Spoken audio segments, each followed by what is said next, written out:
Vegetable ആണ്. Greetings and welcome back to Brown Girl. ഇന്ന് നമ്മൾ ഉണ്ടാക്കാൻ പോകുന്നത് വാട്ടർ ചെസ്റ്റ്നട്ട് കൊണ്ടുള്ള ഒരു റെസിപ്പിയാണ്. ഇതാണ് വാട്ടർ ചെസ്റ്റ്നട്ട്. ഷേപ്പ്ലെസ് ആയിട്ടുള്ള വെള്ളത്തിനടിയിൽ വളരുന്ന ഒരു വെജിറ്റബിൾ ആണിത്. അപ്പോൾ ആദ്യം ഇതിനെ നമ്മൾക്കൊന്ന് ആവി കയറ്റിയിട്ട് തോട് കളഞ്ഞെടുക്കാം. വരൂ. ഈ വെജിറ്റബിളിന് ഒരു കൊമ്പോ വാലോ എന്തൊക്കെയുണ്ട് കേട്ടോ. വാല് കൊമ്പാണോ, ഒരു പശുവിന്റെ തല പോലെയൊക്കെ തോന്നുന്നുണ്ട് കേട്ടോ. മൂക്കും കണ്ണും കൊമ്പും പോലൊക്കെ ഇരിപ്പുണ്ട്. ഇതൊരു വാല് പോലൊക്കെ തോന്നുന്നുണ്ട്. കുത്തുന്നുണ്ട് കേട്ടോ, കുത്തുകൊള്ളുന്നുണ്ട്. ഇതിന്റെ പേരാണ് വാട്ടർ ചെസ്റ്റ്നട്ട്. ഒരു ഷേപ്പ്ലെസ്.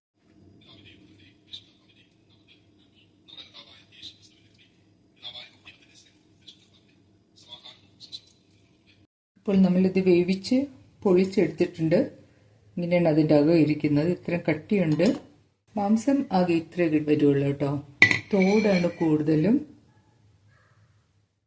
അപ്പോൾ നമ്മളുടെ വാട്ടർ ചെസ്റ്റ്നട്ട് ഞാൻ ഉപ്പിടാതെ വേവിച്ച് അതിന്റെ തോട് കളഞ്ഞ് എടുത്തിട്ടുണ്ട്. ഇതൊരു 200 ഗ്രാംസ് ആയിരുന്നു. പക്ഷെ ഇപ്പോൾ തോട് കളഞ്ഞ് വന്നപ്പോഴേക്കും ഒരു 75 to 80 ഗ്രാംസ്, 100 ഗ്രാംസ് തികച്ചില്ല. ഇതിന്റെ പേര് വാട്ടർ ചെസ്റ്റ്നട്ട്. ഇതിന്റെ പേര് ആരോ എനിക്ക് യൂട്യൂബിൽ എഴുതി അയച്ചു തന്നത് സംഗോള എന്നാണ്. സംഗോള എനിക്കറിയില്ല, അങ്ങനെയാണ് അവർ പറഞ്ഞത്. അപ്പൊ ഈ വാട്ടർ ചെസ്റ്റ്നട്ടിന് വേണ്ടി 2 പച്ചമുളക് എടുത്തിട്ടുണ്ട്, 2 അല്ലി വെളുത്തുള്ളി മുറിച്ചെടുത്തിട്ടുണ്ട്, ഒരു ചെറിയ സബോള അരിഞ്ഞെടുത്തിട്ടുണ്ട്, പിന്നെ തക്കാളിയുടെ ഒരു ചെറിയ പീസ്, നമുക്കൊരു 1/4 സൈസ് തക്കാളിയുടെ പീസ് എടുത്തിട്ടുണ്ട്.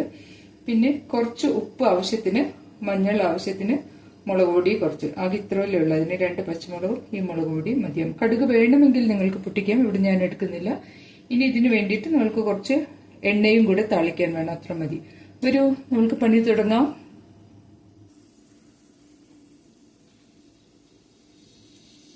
കുറച്ച് എണ്ണ ഒഴിക്കുകയാണ്.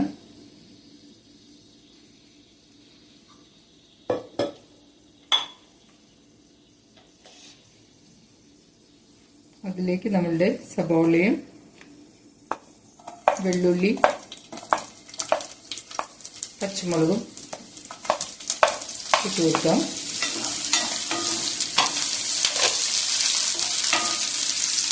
ചെറുതായിട്ടൊന്ന് വഴന്നതിന് ശേഷം നമ്മൾക്ക് തക്കാളി,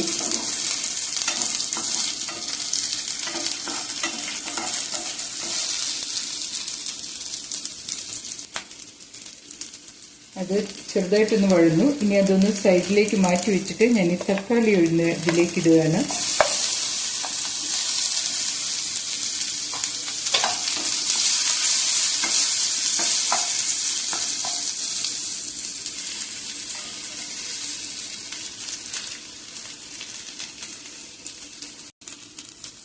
ഇതിലേക്ക് നമ്മൾ ഉപ്പിട്ടു,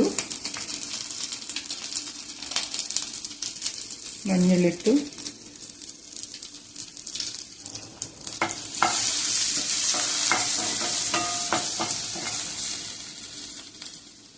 മുളക് പൊടിയും ഇട്ടു. ഇനി നമ്മളുടെ വാട്ടർ ചെസ്റ്റ്നട്ട്, സംഗോള ആണെന്ന് തോന്നുന്നു, വാട്ടർ ചെസ്റ്റ്നട്ട് അതും കൂടി വെച്ചിട്ട് ചെറുതായിട്ടൊന്ന് വഴന്നതിന് ശേഷം നമുക്ക് കുറച്ച് വെള്ളം ഒഴിച്ച് മൂടി വയ്ക്കാം. കുറച്ച് വെള്ളം.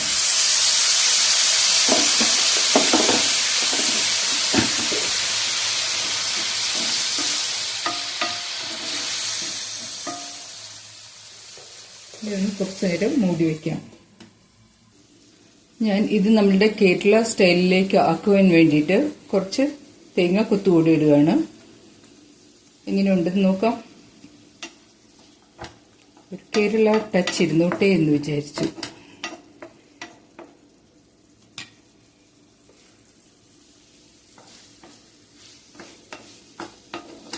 ആയിട്ടുണ്ട്, നമ്മളുടെ കറി ആയിട്ടുണ്ട്. ഇനി നമ്മൾക്ക് ഇതെടുത്ത് ടേസ്റ്റ് ചെയ്യാം.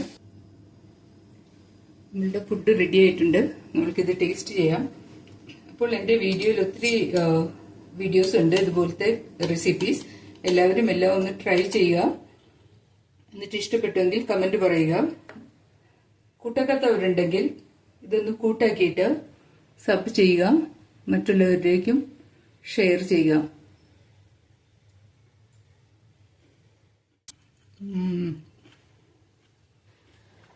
സംഭവം കൊള്ളാം കേട്ടോ. നമ്മളുടെ തേങ്ങുകൊത്തൊക്കെ കൂടി ചേർത്ത് കഴിക്കുമ്പോൾ നമ്മളുടെ കപ്പയൊക്കെ കഴിക്കുന്ന പോലെ തന്നെയുണ്ട്. പിന്നെ ആദ്യം ഒന്ന് വേവിച്ച് ടേസ്റ്റ് ചെയ്തപ്പോൾ എനിക്ക് അത്ര ടേസ്റ്റ് തോന്നിയില്ല. ചുമ്മാ പുഴുങ്ങി കഴിക്കുമ്പോൾ ഇതെങ്ങനെയാണെന്നോ, ഒരു കപ്പലണ്ടിയൊക്കെ പുഴുങ്ങി കഴിക്കത്തില്ലേ, അങ്ങനെ നോക്കുവാണെങ്കിൽ ഫസ്റ്റ് ടേസ്റ്റ് വന്നിട്ട് ചക്കക്കുരു പുഴുങ്ങിയതാണ്. സെക്കൻഡ് ടേസ്റ്റ് വന്നിട്ട് നമ്മുടെ കപ്പ പുഴുക്കാണ്. അത് കഴിഞ്ഞാൽ കപ്പലണ്ടി പുഴുങ്ങിയത്. ഇത് ഫോർത്ത് പ്ലേസ് ആണ്. പക്ഷെ തേങ്ങയൊക്കെ കൂടി കഴിച്ചു കഴിക്കുമ്പോൾ ഏതാണ്ട് നമ്മുടെ ചക്കക്കുരു ഒക്കെ കഴിക്കുന്ന പോലെ ഉണ്ട്. Very good. നിങ്ങൾക്ക് കിട്ടുവാണെങ്കിൽ ട്രൈ ചെയ്ത് നോക്കുക. കിട്ടുവാണെങ്കിൽ തീർച്ചയായിട്ടും ട്രൈ ചെയ്യണം കേട്ടോ. ഇത് അങ്ങനെ മാറ്റി നിർത്താൻ പറ്റുന്ന ഒരെണ്ണമല്ല, നമ്മൾക്ക് കഴിക്കാൻ പറ്റുന്നൊരു സംഭവം തന്നെയാണ്. അപ്പോൾ thanks for watching. See you all soon. Bye by.